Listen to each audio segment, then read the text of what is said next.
Good morning बच्चों। आज हम हिंदी पाठमाला में चैप्टर 2 रीड करेंगे, अनोखा जादू का खेल। तो क्या आप लोगों ने कभी जादू देखा है? बताओ किसके पास क्या मिलेगा? चित्र देखकर मिलान कीजिए। चिट्ठी, काला कोट, पुस्तक, जादू की छड़ी। तो आपको यह मिलान करना है। चलिए हम अब अपनी कहानी शुरू करते हैं।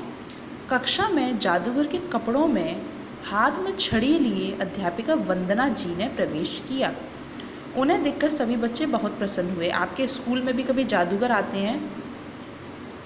अध्यापिका जी ने बात शुरू करते हुए कहा, बच्चों आज मैं तुम्हें जादू का खेल दिखाऊंगी। यह सुनकर सभी बच्चे बहुत खुश हुए, पर दरवाजे के पीछे छिपे अमन के चेहरे पर उदासी थी। कई दिन से अध्यापिका जी कक्षा में हुई चोरी की घटनाओं पर रोज पूछताछ कर रही थी। कल तो उन्होंने अमन को निधि की पुस्तक अपने बस्ते में रखते हुए भी देखा था, फिर भी उन्होंने उसे कुछ नहीं कहा। अमन यही सब सोचकर उनका सामना नहीं कर पा रहा था।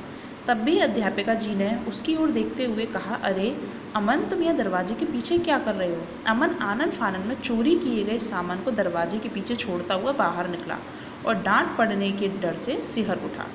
तभी अध्यापिका जी ने जोर से कहा, बोलो बच्चों, आबरा का डाबरा गिली गिली छू। यह सुनकर सभी बच्चे ताली बजाने लगे और जैसे ही अध्यापिका जी ने छड़ी घुमाकर कोट हिलाया तो उसमें से बैटरी से चलने वाला चूहा, बिल्ली, कुत्ता, मोर, बंदर, तोता, खरगोश आदि अनेक खिलौने निकलकर कक्षा में दौड़ लगाने लगे। यह देखकर सभी बच्चे तालियां बजाकर उछलने कूदने लगे। अध्यापिका जी ने सभी खिलौने बच्चों में उपहार स्वरूप वितरण कर दिए। खिलौने पाकर सभी बच्चों ने अध्यापिका जी का धन्यवाद किया। देखो जादू का एक और खेल जिससे तुम्हारी खोई हुई चीज़ें वापस आ जाएंगी।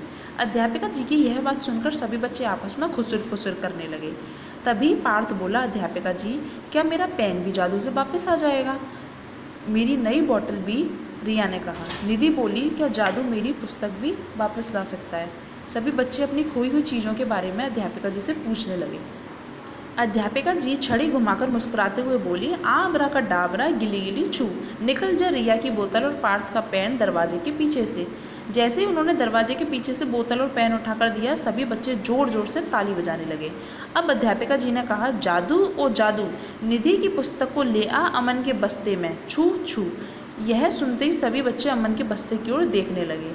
सिर झुकाकर अमन ने जैसे ही बस्ते से पुस्तक निकाली, कक्षा में तालियों की गड़गड़ाहट सुनाई देने लगी। तभी छुट्टी की घंटी बजी। सब बच्चे खुश होते हुए कक्षा से बाहर निकले, पर अमन आंखों में आंसू लिए अध्यापिका जी के पास जाकर बोला, आपने मुझे सबके सामने डांटे बिना तो सबक सिखाया है, मैं हमेशा याद रखूँगा। मैं कसम खाता हूँ कि आज के बाद मैं कभी चोरी नहीं करूँगा। यह सुनकर अध्यापिका जी ने अमन को गले से लगा लिया। तो बच्चों, हमें कभी भी किसी की चोरी नहीं करनी चाहिए और हमेशा सच बोलना चाहिए।